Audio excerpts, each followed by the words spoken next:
What if Nezuko became a demon slayer with Tanjiro? I created 2 different timelines, and this is the best one I've ever come up with. So let's get right into the video. I've gone over Demon Slayer and What If so much, you guys already know how this series goes. From the moment Tanjiro leaves his house to sell charcoal and ends up leaving his family behind. But instead of Tanjiro leaving by himself, Nezuko comes with him to help sell the coal and all that. So Tanjiro and Nezuko go to town together. On their way back, the old man stops them, warning them that demons roam at night. They both ask questions about the demons, curious and confused. But by the time they return home in the morning, their entire family has already been massacred by a single demon. After their entire family is massacred, Tanjiro and Nezuko are devastated. They bury their loved ones, confused and heartbroken. The strange thing is, none of the bodies were eaten, so they aren't even sure if it was a demon. Then Giyu shows up and explains the truth about demons and the Demon Slayer Corps. He tells them to seek out the former water Hashira, Urokodaki, to begin training in water breathing. After they reach Urokodaki's small shack in the middle of the woods, they begin learning water breathing. In this timeline, Nezuko is actually better than Tanjiro at water breathing. That doesn't necessarily mean she's stronger overall, but her technique and form are more refined. On the other hand, Tanjiro is probably physically stronger or faster, but Nezuko has the edge when it comes to mastering the breathing itself.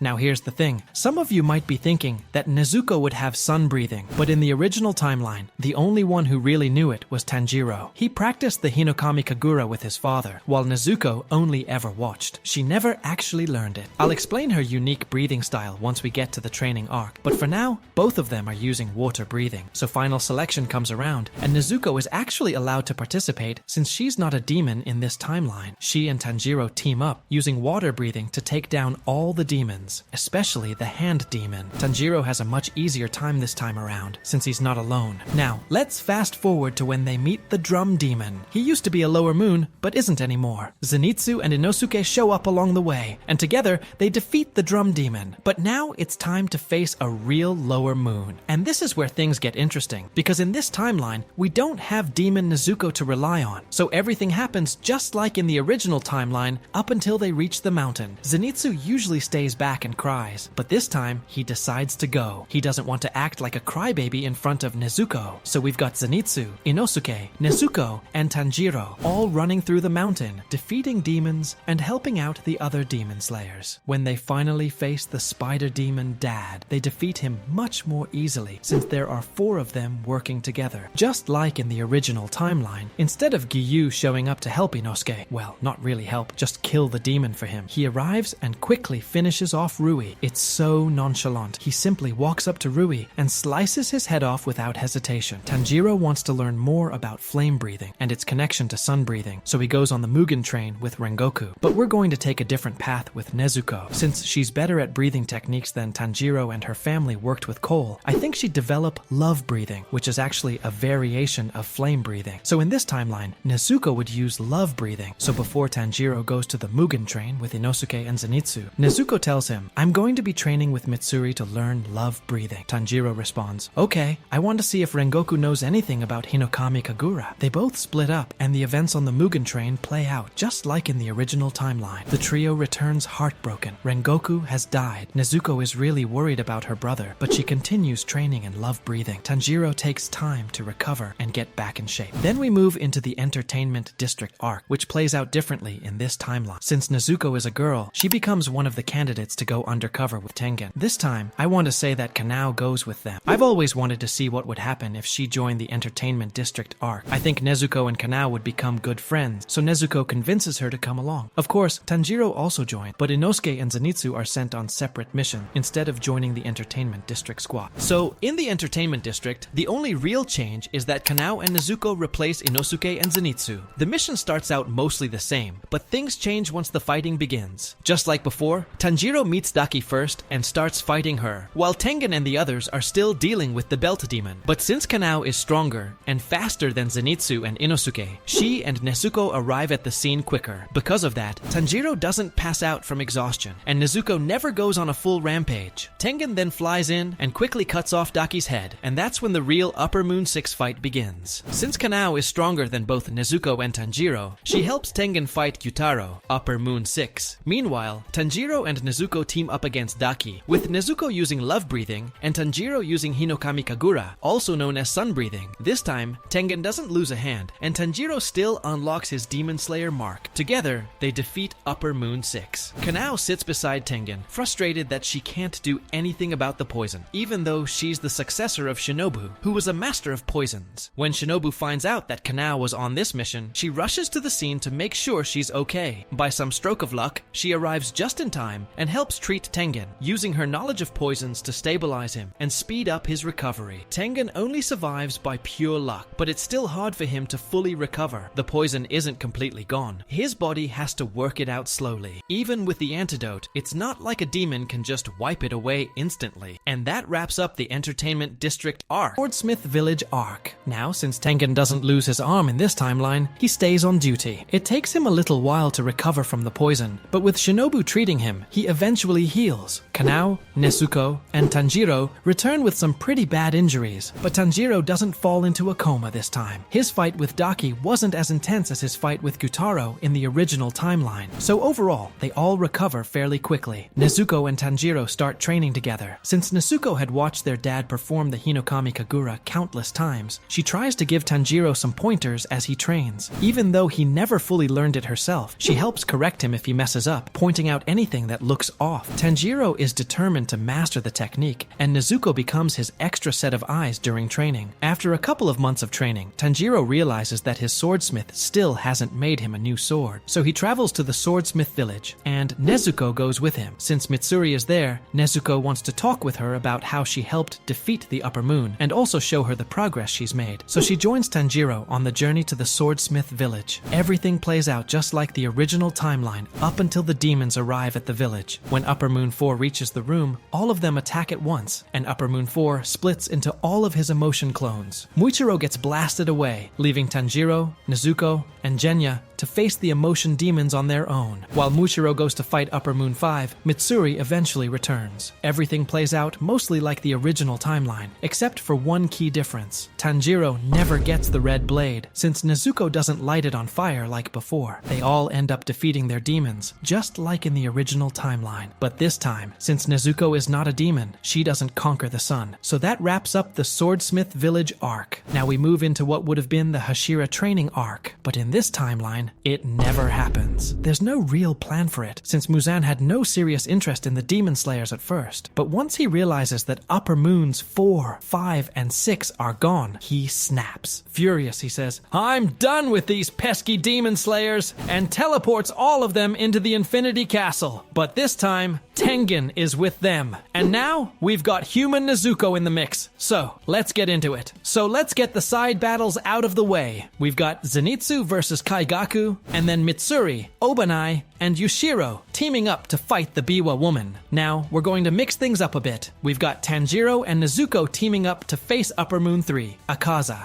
Then we've got Upper Moon 2, Doma, going up against Shinobu, Tengen, Kanao, Giyu, and Inosuke. Then we've got Upper Moon 1, Kokushibo, going up against Muichiro Tokido, Mist Hashira, Genya Shinasugawa, Sanemi Shinasugawa, Wind Hashira, and Gyome Himejima, Stone Hashira. Now let's get into the battle with Upper Moon 3, Akaza, versus Tanjiro and Nezuko. Some people in the comments might say Akaza would win this fight, especially since Giyu isn't there this time, but you guys are underestimating Tanjiro and Nezuko, because in this timeline, we've got a Tanjiro who's trained way more in Hinokami Kagura thanks to Nezuko's help. And Nezuko, using love breathing, is much stronger too. Together, they're able to hold off Akaza long enough for Tanjiro to unlock the selfless state, erasing his killing intent and allowing him to land the final blow that takes Akaza down. Then we move on to the fight with Doma. And this time, we've got 3 Hashira involved, plus Inosuke and Kanao. With that kind of lineup, I think they take him down pretty easily. Doma might be one of the strongest Upper Moons, but with Shinobu's poison, Tengen's speed, Giyu being one of the strongest Hashira, and the combined power of the group, he gets completely overwhelmed. Even Shinobu herself once said it would take 3 Hashira-level fighters to bring him down, and that's exactly what they've got. And if you guys are wondering about the Upper Moon 1 fight, it basically happens the same way as in the original timeline. Muichiro and Genya still die in the battle, and they're the only 2 who lose their lives in the Infinity Castle. Now, we move into the final showdown at sunrise. This time, we've got an extra Hashira Hashira still alive, and all of them begin fighting Muzan together. Let's say that during the final battle, Gyome Himejima, Obanai, and Mitsuri end up dying. But with Nezuko there, all the remaining Hashira, and a more refined Tanjiro mastering sun breathing, they're finally able to take down Muzan, just like in the original timeline. And honestly, it's a very sad ending. The only ones who really get a happy ending are Shinobu and Giyu, who finally end up together. Everyone else's story ends in a pretty tragic way, staying close to how it played out in the original timeline, which, in my opinion, is super sad. Now, if you guys have any good what if ideas for a long video, drop them in the comments you guys want to see. What if Tanjiro became an upper moon demon? Click the video right here.